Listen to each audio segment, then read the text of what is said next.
नमस्कार बच्चों। कक्षा 10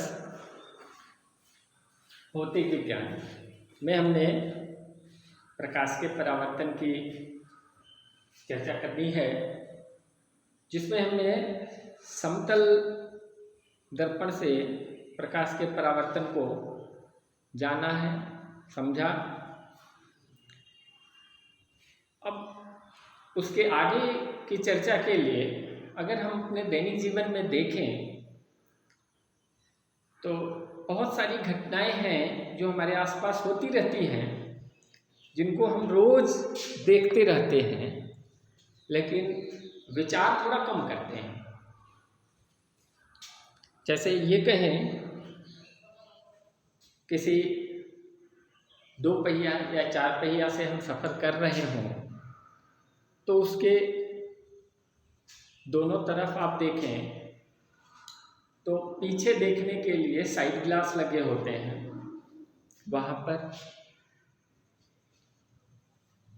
कभी दांत के डॉक्टर के यहाँ जाएं तो अंदर के दांतों को देखने के लिए वो किस प्रकार और कैसे वो अंदर की दांतों को देखता है, कभी ध्यान दिया है? आज हम उन्हीं विषय पर चर्चा करेंगे कि जो हम देखते हैं। अब देखें कि साइड ग्लास जो है उसमें हमें पीछे की वस्तुएं दिखाई दे रही हैं, लेकिन वो ग्लास छोटा ही है, लेकिन काफ़ी ज़्यादा एरिया वो कवर कर रहा है। जो पीछे का हमें दिखाई दे रहा है और सीधा सीधा दिखाई दे रहा है, जैसे वो हैं वैसे ही दिखाई दे रहे हैं। तो यहाँ पर अब हम बात करते हैं कि ये जो दर्पण है जिनसे दांत का डॉक्टर अंदर के दांतों को देख रहा है, तो ये किस प्रकार के दर्पण हैं? मूलतः ये गोलीय दर्पण है। अभी हमने समतल दर्पण की बात करी थी, अब ये गोलीय दर्पण की बात कही कि ये गोलीय दर्पण है क्या।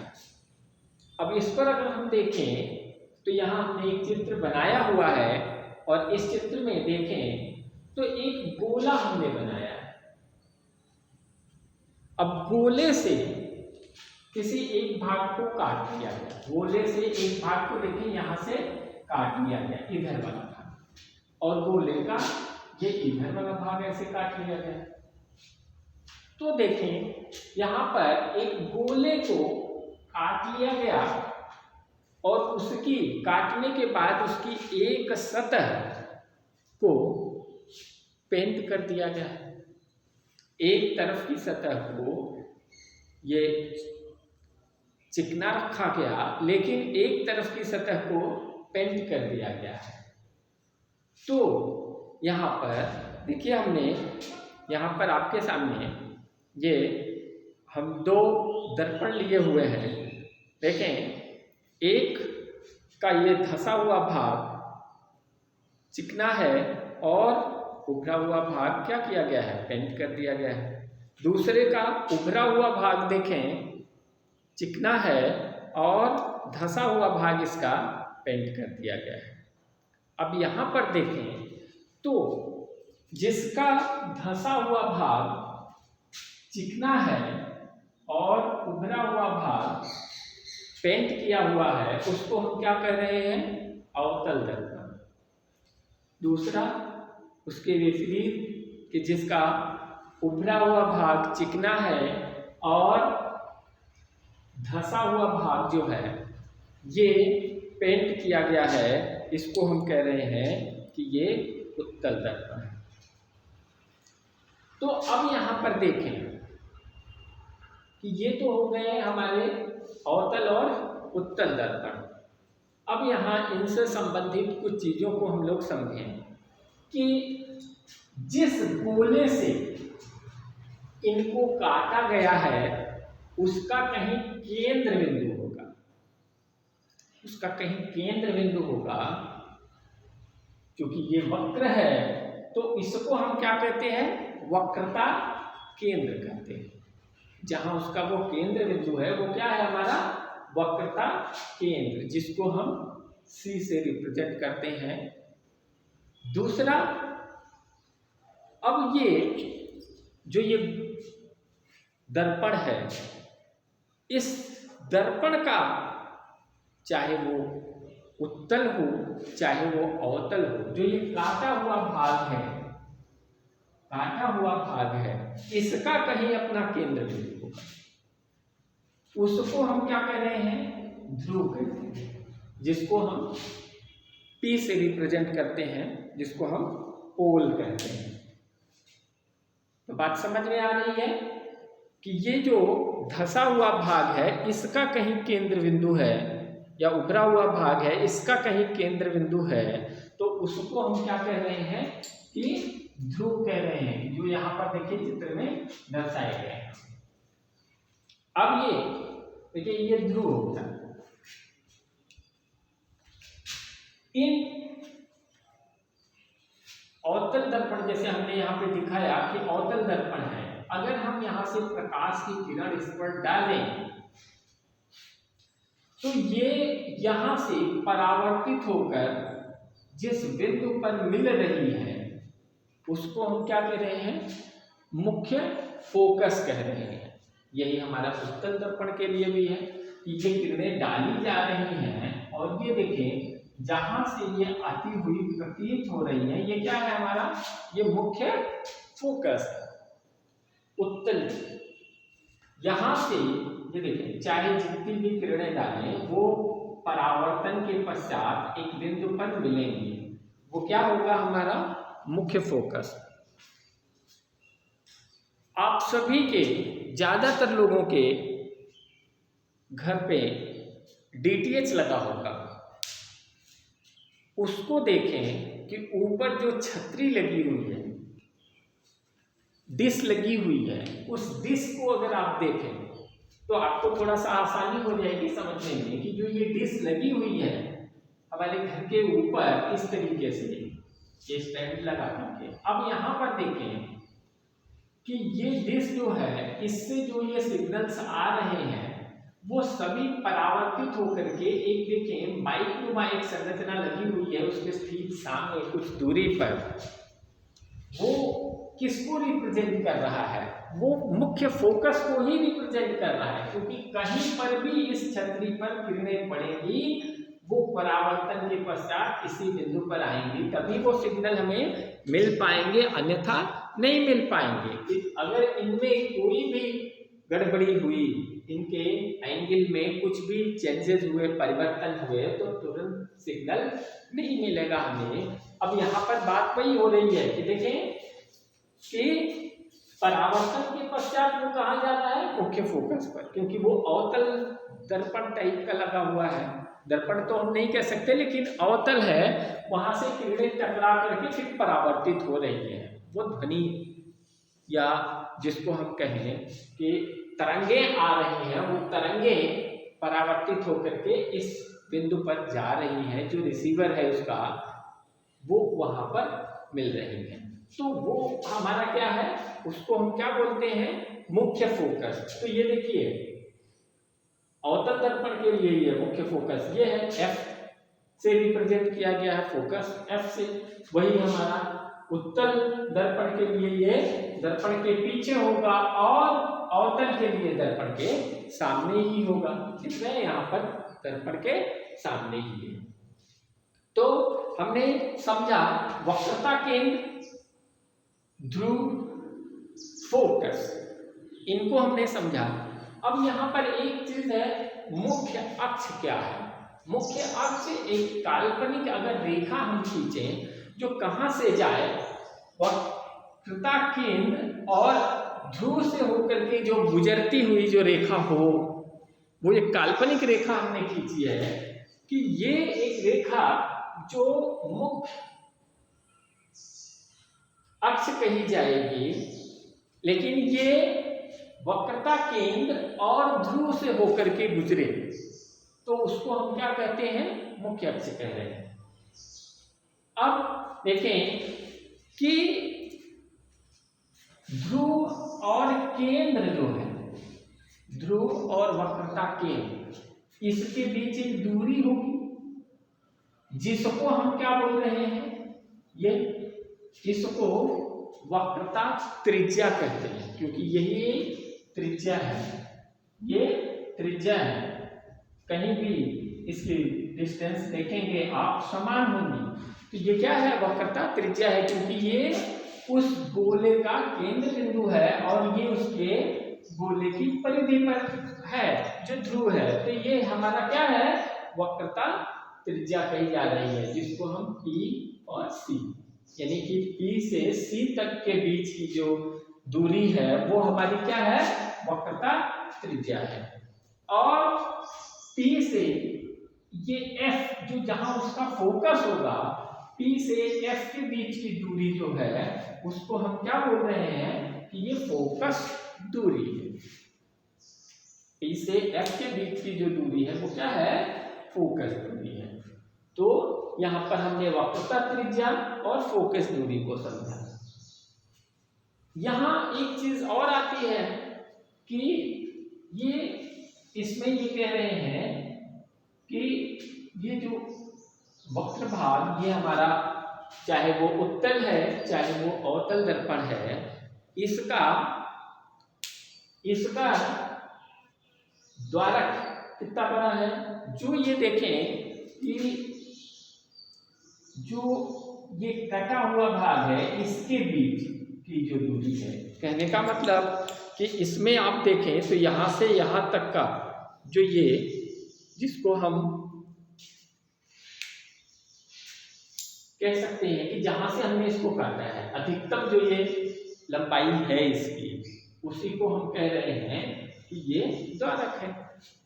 अब उसमें द्वारक इसका अवतल के लिए देखिए यहां से यहां तक ये A और ये B की ये जो दूरी है वो हमारी क्या है, इसको हम बोल रहे हैं कि इसका ये द्वारक है।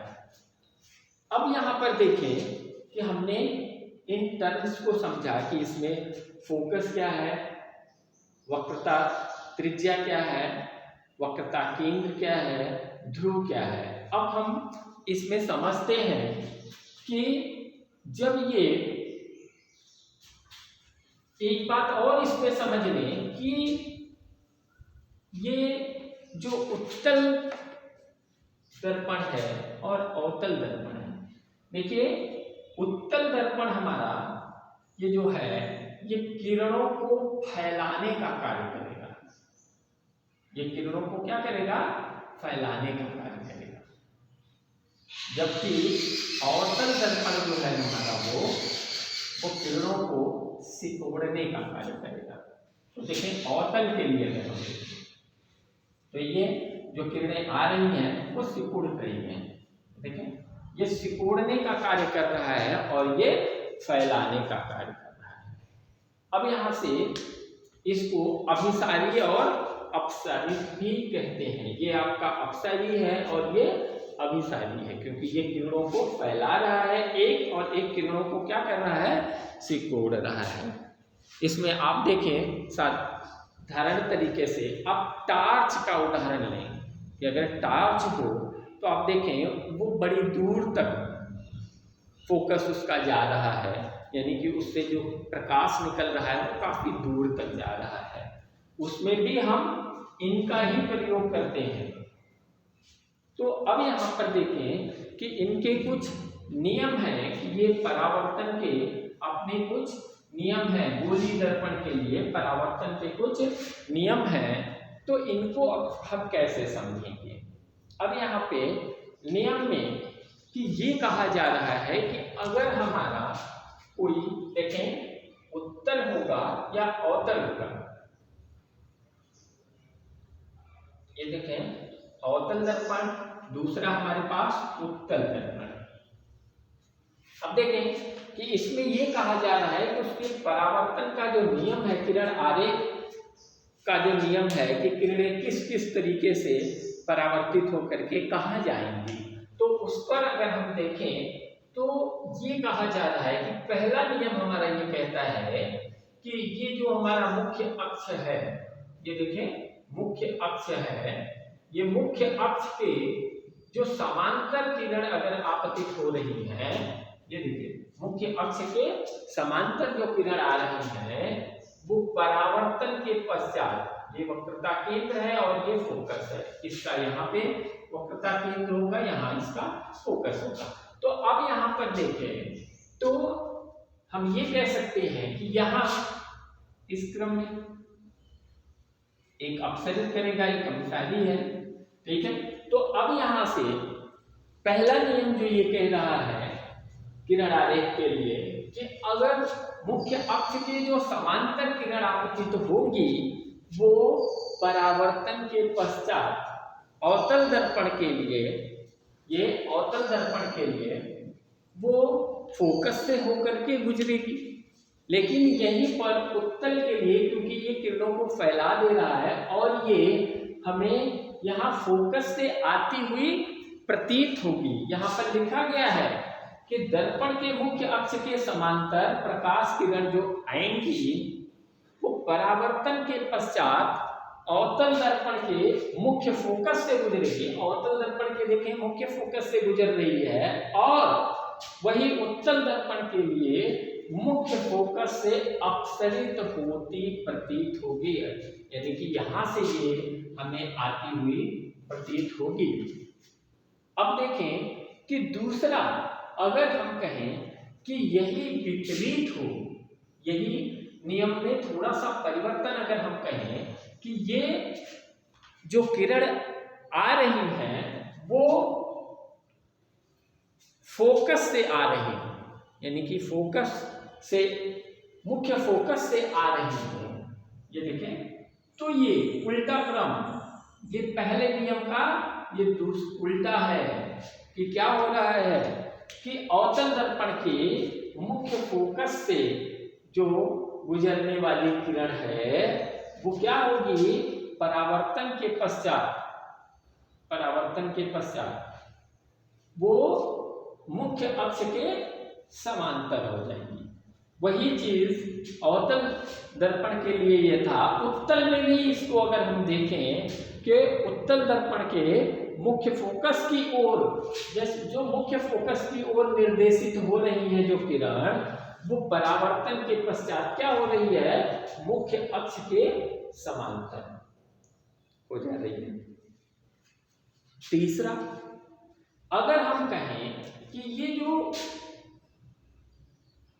वक्रता केंद्र है इससे अगर कोई किरण आ रही हो, मान लेते हैं कि इसी से कोई किरण आ रही है, तो उसका क्या, वक्रता केंद्र से, तीसरा नियम है कि वक्रता केंद्र से जो गुजरने वाली किरण है ये परावर्तन के पश्चात, अब देखिए गुजरने वाली किरण अथवा उत्तल दर्पण के वक्रता केंद्र की ओर निर्देशित जो किरण होंगी, देखिए ये वक्रता केंद्र इसका उत्तल के लिए उसका पीछे होता है, तो वहां पर निर्देशित जो किरण होंगी वो परावर्तन के पश्चात, जब इनका परावर्तन होगा तो पुनः उसी मार्ग पर वापस लौट जाएंगी, यानी कि ये वापस वहीं पर, क्यों, क्योंकि अगर हम परावर्तन के नियम को देखें तो आपतन कोण परावर्तन कोण के बराबर होता है, तो वो नियम यहाँ पर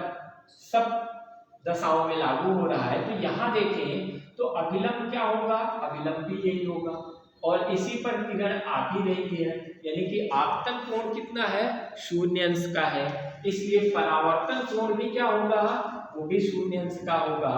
तो अब आप देखें कि जैसे आई है उसी क्रम में उसी मार्ग से परावर्तन के पश्चात वापस लौट जाएंगी।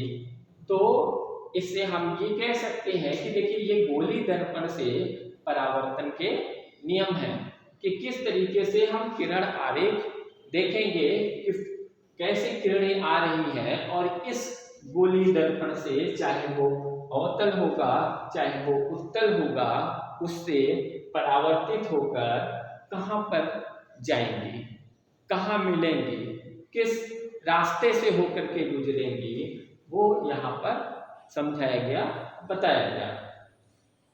अब इसके आगे के सेक्शन में हम लोग ये देखेंगे, इनके बारे में समझेंगे कि ये जो वक्रता त्रिज्या है और फोकस दूरी है, इनमें क्या संबंध आ रहा है, कि किस तरीके से हम इसको समझेंगे।